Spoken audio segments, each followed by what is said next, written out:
Hi, I'm Lannie Stabile, author of Little Masticated Darlings with Wild Press Books. In a moment here, you'll be hearing from my press brother Rota, who will be reading passages from his brand new book, Giveth and Taketh, a book that tells the tale of a Jewish man in the Trump era and does not shy away from broader issues like race, mental health, and grief. But first, I just wanted to say a few things about Rota. Eric's Rota is an Ann Arbor lawyer who provides pro bono aid to veterans, but still finds time to bring homemade chicken soup to a sick friend. He's the co-founder of the MMPR Collective and assistant executive editor of Knight's Library magazine. As a rapper and slam poet, Rota is no stranger to the stage and has been featured many times on Button Poetry. Most notably, however, he's an incredible human. Without further ado, I'm honored to introduce the author of Giveth and Taketh, Rota. Hi, I'm Rota, and I'm going to be reading from my book, Giveth and Taketh, which just came out through Wild Pressed Books. Thanks so much to all the other people helping out and reading. The book is about being Jewish in the Trump administration, and it hopefully also addresses some of the issues of the Trump administration's white supremacy and white supremacist violence that we're seeing now, and the legacy of it throughout American history. This first poem is called, kind of along those lines, is called Ronald Reagan Was an Idiot, and Other Observations About My Birth Year. I was born late. I could give any number of reasons why I wanted to stay put. Every birth is a bad hair day for the baby. The star of Bedtime for Bonzo had just been elected to lead us through the Cold War. Maybe I wanted to stick it out till Christmas, because I hear Jews born on Christmas wind up a pretty big deal sometimes. Plus, the world can be a scary place. My mom saw The Shining while I was in utero, though in my cocoon it must have sounded more like a whisper wielding an axe. There's nothing more sinister than a secret, how it makes the ears twitch like a dog barking at an earthquake that's not yet shook. I wonder if I mouthed, "Here's Johnny," as I burst into the world. I was born into the winter of 1981 to a 20 below wind chill. In other words, I was born into a world where we still had winter. They don't tell the children their plans to keep us warm, to poison the air until the snow melts so the mosquitoes can fly their violent love anywhere they wish. The year I was born, the president was an idiot. Chalking this up to dementia is an insult to dementia. But when you're born into the right skin, to parents who can tell the churches how to teach, you can go from shitty actor to shitty governor to shitty president and still die to become the deity so many pray to when they're lying awake at night fearing demographic shifts. Nothing is more sinister than a secret we all know but pretend to forget. How every newborn is the property of their ancestors' access to wheat. How the cradle can be the grave. How the grave can be a magic phone booth that makes men perfect, redacts our flaws like a designer toupee. Every funeral is a good hair day for the dead. Even the most desperate comb-over appears at peace. But the ice is thawing. The seas are rising. And the warm, flooding earth doesn't preserve anything. It's from Strawberry Fields, my book. It's called Happiness and Haggis. It goes a bit like this. She makes your favourite breakfast and prepares the morning paper. She lays it down on the table as you lean in to kiss her. Silk for her hands as she does up your tie. Soft lips, subtle breasts, kind eyes frame her smile. A wedding in May and a honeymoon in Spain, your first child with an artist's name.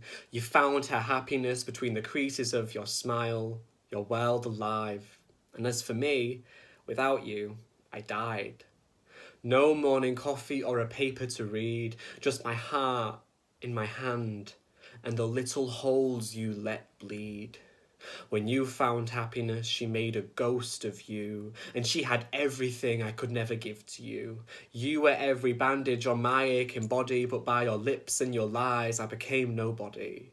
If you are a ghost, then why do you still breathe? If you want to be a spirit, fine, just leave.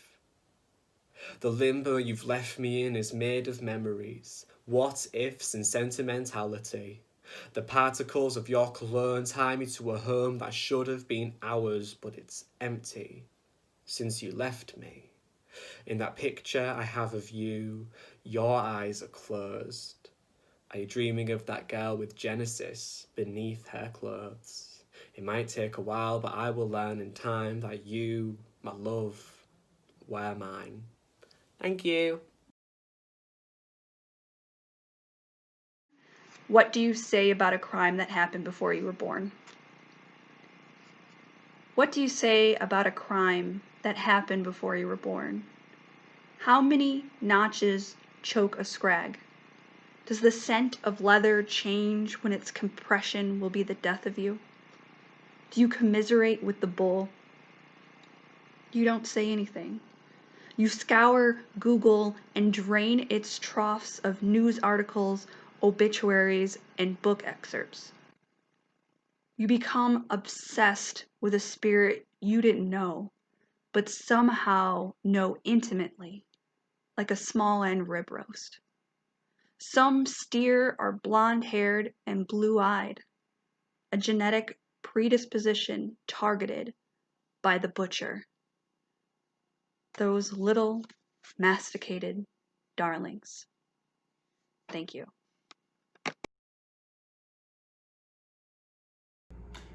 This poem is called From the Perspective of Hanukkah. I am the American dream personified, the essence of the self-made man. Most of you think I am the most important Jewish holiday. I am not even in the Bible, yet look at me alongside these others no one has heard of. Shmini Atzeretz, Simchat Torah, Tu B'Shvat. When was the last time you saw a Yom Kippur Hallmark card? Yom Kippur is about repentance and fasting. Call it a high holiday if you want, but guilt and hunger don't sell. I sell. I started from the bottom. Drake started a child star. I started with nothing, yet here I am. 8 days of Xbox games, of slow dancing with Jeffrey the Toys R Us giraffe. I am so popular that middle America Walmarts say happy holidays on Christmas because of me while I ride the season like a racehorse yelling location, location, location as Rosh Hashanah looks on longingly from autumn. Sure. If I was a better man, I might share the limelight with these holier days devoted to family and forgiveness. But this is capitalism. My value is in your hands, and every year you choose me against all odds. I am not some feel-good 4th of July. Yay! We're free from England. We don't have to wear those fucking wigs anymore. My tale is one of militant Hebrews gaining leverage to better oppress moderate Jews. But still, everyone loves me. I've got lunchboxes and shit. And I don't need that pansy-ass Thanksgivings McGraw-Hill textbook consultants to knit a quilt from my broken glass narrative. I succeed without help. I don't need help. I was born on Christmas. Jesus wasn't even born on Christmas. So take it from me, Jewish high holidays with your 3-hour liturgies and introspective world peace bullshits. What was your miracle, Pesach? Swarms of locusts? Stone tablets? I'm sure those just fly off the shelf. Oil was my miracle. That's that shit we go to war for. Halliburton doesn't hire mercenaries to capture unleavened bread. Your archaic rituals are fossils. I am the petroleum meniscus rising above them.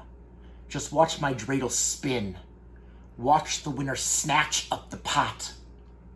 And why shouldn't he? He earned it.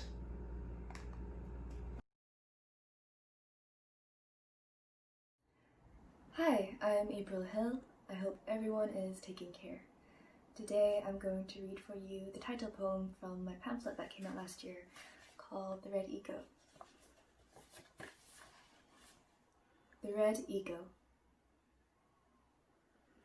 I am not a god, but I feel everything.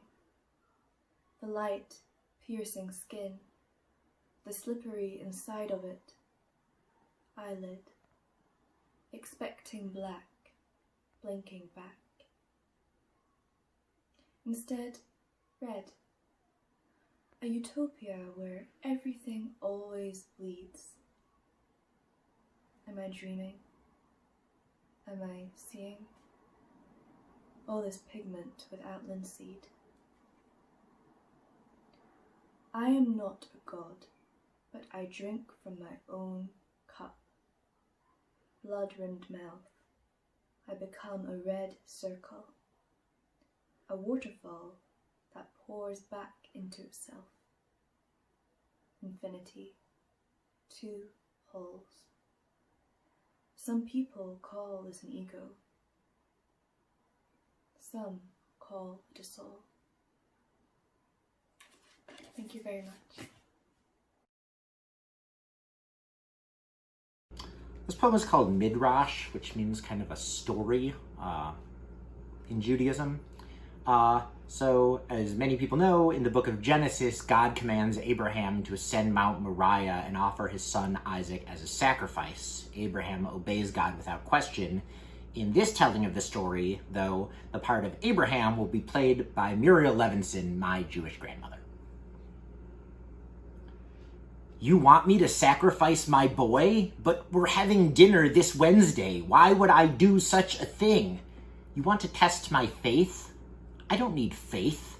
I have a family that goes back longer than you do, until before we invented you, spelled your name unpronounceable, myth made your golden calves and your floods and your 6 million thankless Jobs. But I suppose you work in mysterious ways. At my age, I don't need mysterious ways. I enjoy the holidays, and we don't need you for those anymore, thank you very much. Wait a minute. Is something wrong? Have you eaten? Let me make you some food. Like I always tell the kids, it's good to be hungry, but don't get hungry for the wrong things. Not that it's any of my business, but I think you should eat something. Or maybe lie down. Are you tired? I'm worried about you. You seem tired. Why would you be so tired? It seems like you've been sleeping for a long time.